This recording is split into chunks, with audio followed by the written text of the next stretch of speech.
такая еще проблема. Приветствую, друзья! Сейчас я выехал уже к клиенту. У него надо почистить будет пруд, соответственно, и установить, смонтировать оборудование. Там пруд небольшой, но там такая ситуация случилась зимой. Кстати, на заметку, у каждого может такое произойти. Когда вода остается в трубах пластиковых или, ну, там, в шлангах, вода остается, и когда встает лед, происходит расширение, и пластик, соответственно, от этого трескается. Там треснул тройник. Я умею склеивать тройники, как говорится, пластиковые. Склеим тройник, все подключим, все запустим и, как говорится, порадуемся, да попрыгаем от счастья. Присаживайтесь, устраивайтесь поудобнее, а мы начинаем. Здесь ситуация гораздо лучше. Рыбы довольно неплохо вышли с зимовки. В принципе, все неплохо здесь с водоемом. И здесь к вопросу, почему хорошо все с водой, это потому что лягушек здесь убирали всех из пруда. Вот. И, соответственно, есть еще один плюс. Это, видите, вот эти вот ступеньки. Вот здесь вот ступеньки. Человек специально сделал ступеньки для того, чтобы лягушки могли, соответственно, вылезать из пруда. Сейчас чистить мы решили, что не будем, потому что здесь, в принципе, и так все хорошо. То, что стенки немножко подзаросшие, это неплохо, потому что, как видите, рыба чувствует себя хорошо, видимых на ней повреждений никаких нету. Она, правда, сейчас немножко тормознутая по причине того, что у нас холодно, хоть и 9 мая сегодня, но, тем не менее, очень прохладная погода. Сейчас покажу, что еще у нас с оборудованием происходит. Вот здесь вот у нас, соответственно, стоит фильтр. Как видите, один товарищ залезла лягушка вон туда вот и выбраться оттуда не смогла, соответственно, двинула коньки. Тут немножко подзатопило, но это не страшно. Сейчас буду доставать уже этот фильтр. Компрессор промолотил всю зиму, поддерживал лунку. В принципе, здесь, скажем так, у нас все хорошо, потому что соблюдались условия зимовки рыбы. Вот и, соответственно, результат. То, что даже чистить не приходится сейчас. Так что сейчас начну все чистить. Ну и по поводу тройника.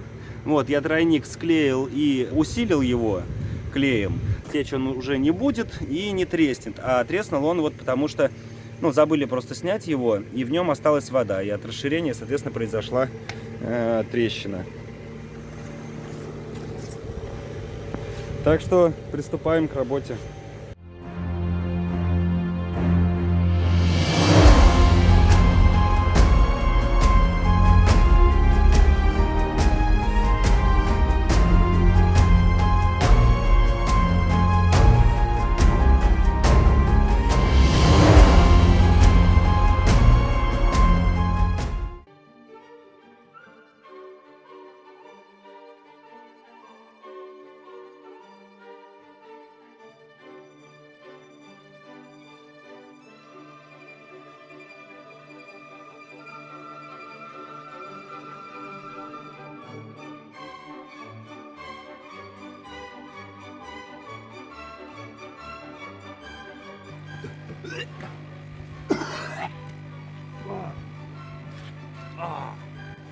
Вот, кстати, одна из причин, почему лучше всего на зиму убирать фильтра, чистить их. Потому что, фильтр,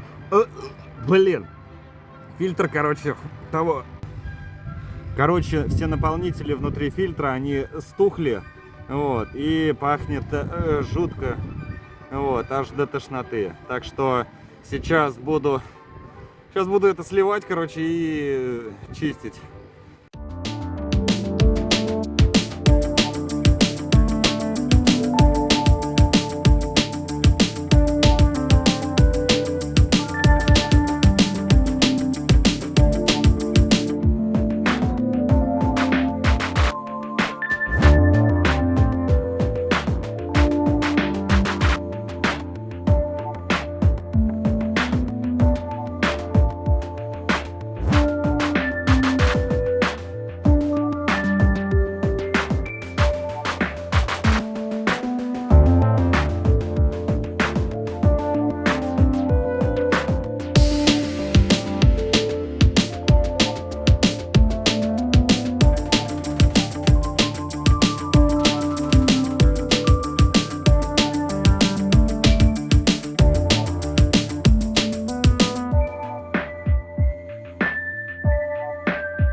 тут у нас вот такая еще проблема. Треснул пластик на фильтре. Это, конечно, печально. Сейчас буду ремонтировать. Кусочек я этот маленький не нашел. Вот, но я вот здесь вот все склеил. И для всех, кто, мало ли, кому приходится склеивать что-то так, чтобы это, как говорится, на разрыв держало хорошо пластик, там без разницы много. Это не реклама, вот есть Акрификс, называется 705. Данный, короче, клей фактически все приклеивает. И склеивает настолько жестко, что потом фиг это сломаешь, фиг это разорвешь. Все вокруг него ломается, а он, как говорится, остается. Поэтому это вот такой лайфхак, да, если у вас, мало ли, проблемы произошли. То есть клейте, вот так вот он выглядит. Это не реклама, это то, чем сам я пользуюсь. У меня, правда, здесь я его приклеил и сам отклеить не могу. А мне за то, что я вот починил его, мне вроде даже сейчас, короче, кофе дадут попить.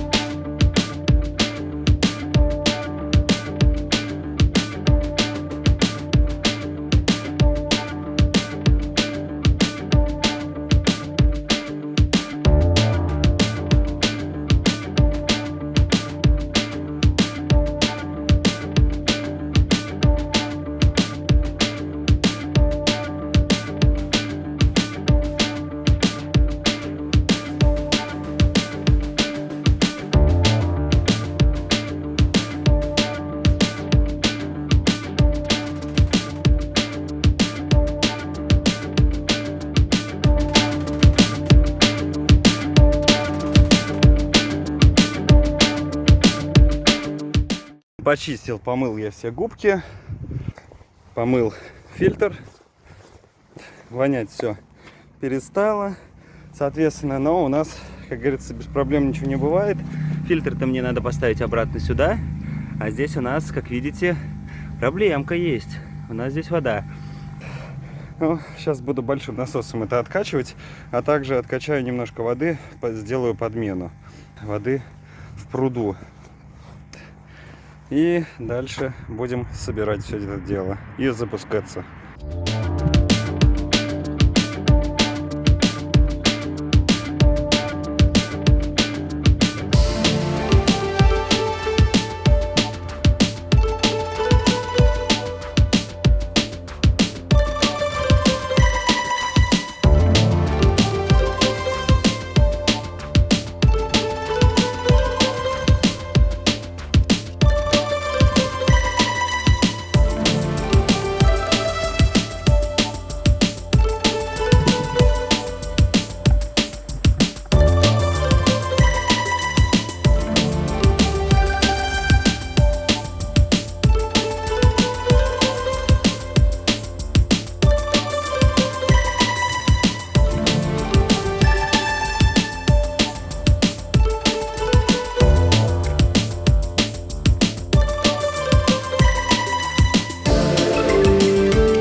все вроде работает, вроде все исправно. Так, тут у нас единственное подтекает, но это вопрос заглушки. Сейчас я туда заглушку поставлю, и оно все будет, как говорится, идти сюда. Фильтр работает, ничего не капает, не течет. Тройник держит отлично вообще. Течение у нас пошло. Вот, течение хорошее. Здесь, кстати, циркуляция. Вот очень удачные именно водоемы, в которых циркуляция именно по кругу идет. И забор воды производится со дна, потому что таким образом у нас нет застойных зон, и вода постоянно циркулирует, постоянно крутится. Это на самом деле отлично. А течь вот это вот мы сейчас, короче, это у нас там есть заглушка, мы ее заглушим. Но это нужно, в принципе, для подмены только воды. Вот, потому что здесь вот этот вот кран, ну вот, у них бывает такое, что подсыхает резинка внутренняя, и, соответственно, вот это вот начинает течь. Но это не страшно, это устранимо, это нормально для этих фильтров. А также здесь вот этот вот кран, для чего он, собственно, был нужен, сейчас покажу. То есть, если мы переключаем, открываем там, допустим, даже 2 крана, то у нас происходит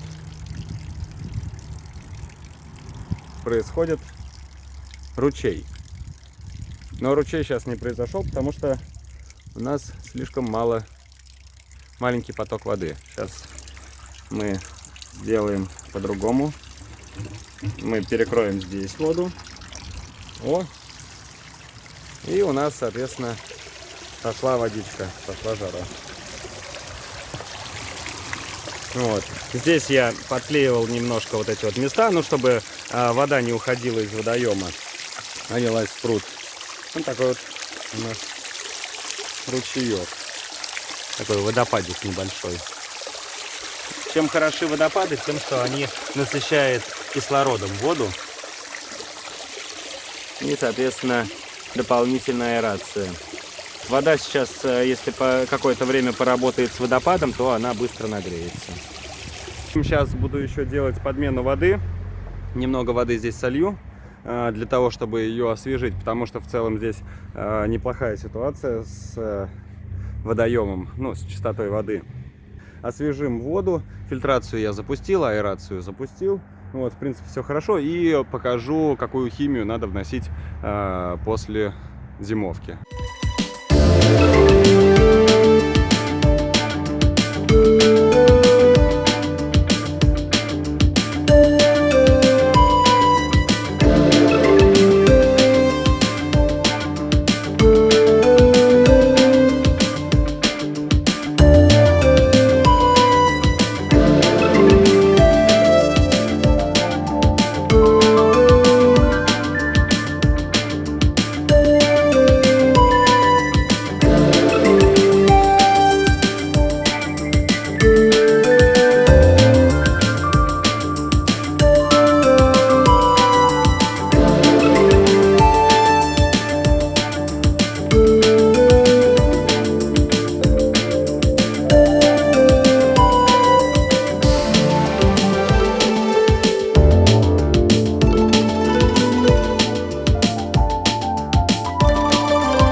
Внес я химию, сейчас покажу какую.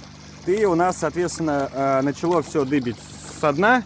Химия вот такая вот, зёль, фаденауген. Она на основе, по сути, кислорода. Как она вносится? То есть вы берете, сеете вот так вот по дну гранулы. Что эти гранулы после зимы делают? Гранулы дают, на самом деле, рыбам кислород.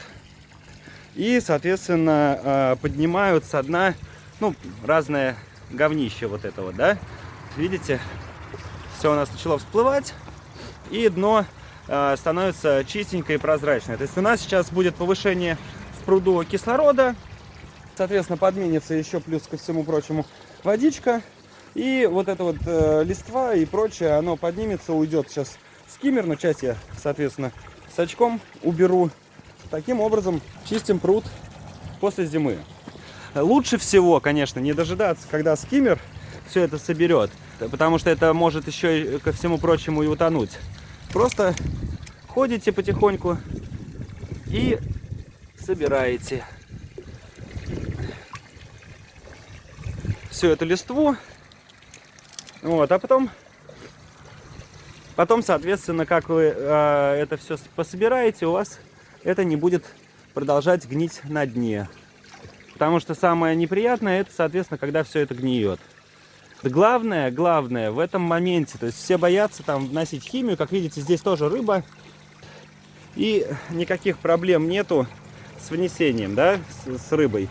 Это не страшно, вносить это неплохо, это даже хорошо, но самое главное, не забывайте про дозировки, то есть большая часть людей боится вносить химию, потому что банально не знает, как это делать. Я действительно часто делал выезды к клиентам, которые внесли химию, у них подохла вся рыба. Вот. Потому что всегда надо запомнить одно простое правило. Есть объем воды, да, есть дозировка. И мы вносим, соответственно, всегда все по дозировке. Это очень важно. Вот. Потому что если с дуру ливануть кучу химии, то тогда, соответственно, вы рыбу быстрее убьете, чем почистите водоем. А так вы, наоборот, делаете рыбе хорошо, то есть после зимы повышаете уровень кислорода в воде, именно активного кислорода, да, потому что компрессор, он не дает активного кислорода. И одновременно чистите себе дно. Таким образом, потом, ну вот этот вот водоем здесь вносил я в прошлом году один раз. И, в принципе, в течение лета делались подменки воды небольшие. Вот, а я даже не выезжал на чистки какие-то глобальные или либо зацветание воды. В принципе, все как было чистенько, так чистеньким и оставалось. Вот, видите, сколько я уже выгреб всей этой радости. И это самое главное, вот вы видели, да, что это было все на дне. А сейчас это все, соответственно, всплыло. И вы спокойно можете пройтись с очком, все это собрать, и будет все у вас чистенько. Вот здесь вот, где уже вода отошла, можете посмотреть, какая становится сразу прозрачная и чистая. Так что вносите химию правильно. И главное, не надо бояться химии, потому что все, что остальное там продается, есть разные, скажем так, я потом выпущу, в общем, ролик про разных товарищей, которые всякую дичь пытаются людям продать, да, в пруд, чтобы они вносили вот, разные вещества, типа как хлорелла там и прочее. Вот, это, друзья, на самом деле работать не будет. Не ищите чудес за 10 тысяч рублей, да, вы купите бутылку этой хлореллы, никакой помощи вам в водоеме не будет. У вас как был пруд грязный и зеленый, он таким и останется, поверьте мне. Я уже неоднократно видел после внесения всего этого добра, что это прудам не помогает. То есть помогает действительно, да, импортная дорогая химия, она помогает. Есть российские производители, но они как бы все-таки отстающие немного, а иногда даже и бывают вредные. Поэтому, ну вот сейчас это основная химия, это у нас получается компания, вот как раз Зёль называется. Зёль для прудовая линейка. У них также одна из лучших линеек для чистки бассейнов. Вот. Так что делайте все правильно. Все у вас будет жить и работать, и никто не погибнет. И не ведитесь на то, что кто-то там в интернете говорит, что мы залили сюда бутылку вот этого, потом ничего не произошло. При том, что нет ни одного видео, где вот внесение есть, но нет ни одного подтверждения того, что это помогло. А так всегда помогает хорошая аэрация, хорошая циркуляция воды и периодически, да, внесение нормальной химии. Ну что ж, все, я закончил здесь с водоемом. Как видите, все у нас работает. Есть аэрация, скиммер работает, уже большая часть листвы вся повсплывала. Рыбы себя чувствуют хорошо.